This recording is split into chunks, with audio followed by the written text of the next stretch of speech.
Well, good morning and welcome to today's episode of SPI Chamber Today.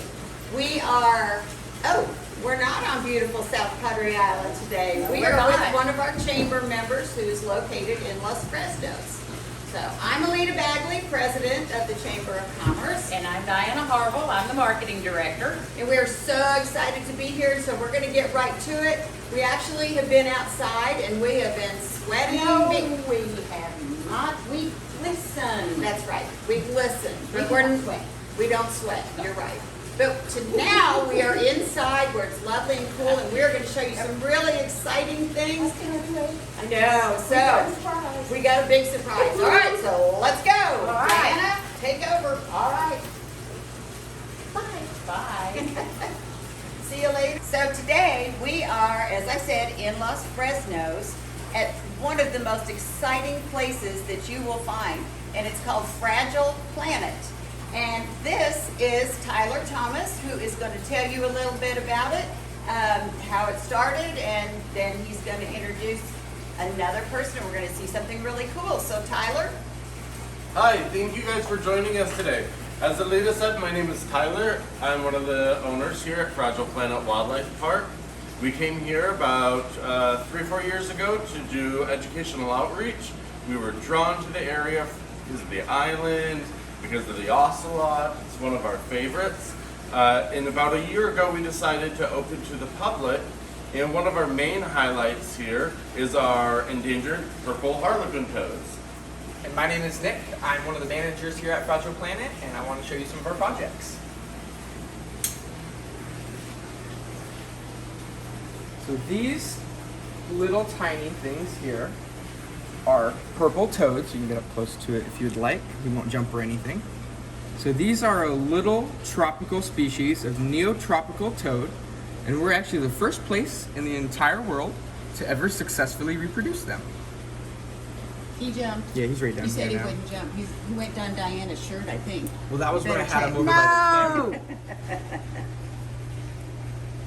And then we actually have a whole gang of them over here in the breeding chamber. So how many have you bred? We've produced over 500 individuals in the last couple years now. Wow. And we've sent them globally. So once they're captive bred and they're free of disease, parasites, and any other pathogens, they're actually able to meet the global criteria, and we can send them to other zoos, aquariums, nature centers, and a select few hobbyists. Now, are they in danger? So the entire genus of Atelopus is literally in peril. They're disappearing at an alarming and rapid rate. So almost every single species is in danger. This one is data deficient, so there's not a lot of information on it. It's been recently split off from another species. So you do other breeding as well, besides the frogs? Yep. We breed a few species of turtles and geckos as well. Okay. We actually have some eggs in the incubator on the other side that we'll see in just a little bit. Okay, wow, that is really exciting. You can see them. This is an adult male here. So they have some dimorphism between sizes. So that's a male there, and I'll grab a female over here. So you can see how the females are much larger. Wow, aren't they precious? That is so exciting, though, that you're breeding these and keeping them from becoming extinct. I had no idea that you all have a breeding program for so many. Yep, and in the animals, entire reptiles. world, outside of labs and the world's best accredited zoos, we're the only facility that has ever bred any species in the entire genus as well. Wow. So they've all been in accredited zoos and laboratories. There's That's been no outside success. Very exciting and impressive. And they're extremely sensitive to water quality, to temperature changes, and even seasonal changes as well. If it dries out too much in one area, then it usually does, they'll disappear completely. If a researcher goes up and they've got contaminated equipment that they've not properly sterilized, they can introduce something just so easily to different areas. And then naturally as well, just climate change, cloud forests, they're moist and humid all the time. And if it changes, all the little tiny ones are the first to go. That's why they're called indicator species. So you want to show us maybe the gecko eggs? Yeah. can actually show you some of the adults as well. He was showing us a scorpion that if you use a blue light, it actually reacts to it and lights up. And they said they went to a park the other evening and they had their blue light and there were like, I don't know, 25 or 30 scorpions on the ground. I'm not going there, even with a blue light. And what is this? This is a Leachianus gecko. So these are the largest species of gecko in the world. And mine are actually some of the smaller ones. Mine are from little islands off of New Caledonia, which is the mainland where these are from. So the mainland has the larger geckos and all the islands have little smaller ones. Can I touch him? Yeah, absolutely. So these guys have a very Ooh, velvety, so soft, soft. scale-like skin. And his eyes are beautiful. And like most of all other geckos, they do not have any eyelids, so they can't blink.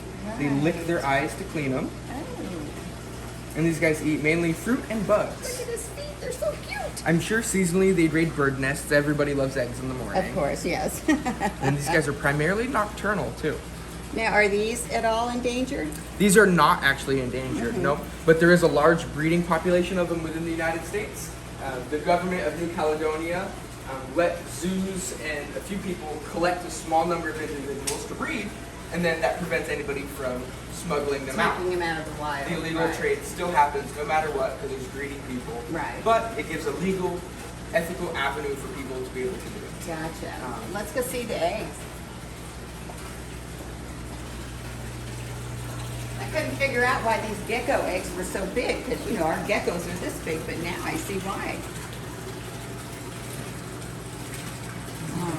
And then these ones are actually fresh. I haven't marked the tops of them yet. I had just put them in there the day before. And then how long is it before they hatch? It varies from 3 to 6, almost 9 months sometimes. Oh my goodness, that's as long as a human female. Yep. So New Caledonia is a temperate rainforest, not a tropical rainforest, so there's a big seasonal change. If the eggs go through that seasonal change, they won't hatch during that inclement time period. Right. They'll go into like a dormant diapause period, and then they'll continue development and then hatch when the environment allows it again. Fragile Planet is open to the public. Tyler, what hours are you open or what days? So Fragile Planet is open to the public, but it is by appointment based only. To book an appointment, you just visit us online at fpwildlifepark.com, or you can give us a call at 956-710-2025, and we're happy to book an appointment over the phone. Okay. We have our Wildlife Alive tours that start at 10 a.m. every morning. Those are about a 2.5-hour tour. And then we have our mini tours that start at 2, 3, and 4 every afternoon. And those are about an hour in length. Okay. All right. Y'all get And that? then- If you didn't, you can go to the chamber website, find all the information about And then that. if you want to come back behind here with me, Oh my goodness. Oh my goodness, look at these. I'm going to introduce you to Bubbles and Weiss. And Bubbles and Weiss, one of their favorite foods is clam tongue. Clam tongue. So I'm going to let you take a little piece of clam tongue. You just stick it right up to the fence here. There. Oh my gosh, you're so cute. Listen to the noise. Here you go, baby. Oh. So this here is Bubbles. And this guy here is Weiss. And these are otters. Asian small clawed otters. Asian small clawed. Oh, Bubbles, you're going to get a big piece. Look at that. And how old are they? So Bubble, they're both about 2 to 2.5 years old. Aren't they adorable? Do they bite you? They certainly can. We tell everybody anything with a mouth can bite. Right. Weiss is a little more shy. He doesn't really like people to reach for him, but he'll curl up on the keeper's lap and play a little bit. Bubbles, she's usually a very sweet girl. I don't recommend putting fingers in there during feedings, but as you can tell, she's a pretty motivated little child. Oh, that's so sweet. Well, we know about trying to keep fingers out of cages. We see people trying to give JoJo a kiss or something, and they don't understand that big old beak will take your nose off. Oh, but you guys are so cute. And so they spend a lot of time in the pool? So actually, otters spend about 50% of their time in the water and the other 50% out of the water. A lot of people think that they live almost solely in the water when they really don't. Regulation is actually to provide them a little extra land area than water area because they are so active on land. So these two do come out, they play, they get we do new toys every day. Okay. So nobody gets bored. Right. They've got a giant hamster wheel on the back wall. Okay. Oh, that's what that is. All Yeah, right. so they'll actually get up there and run on it. Okay.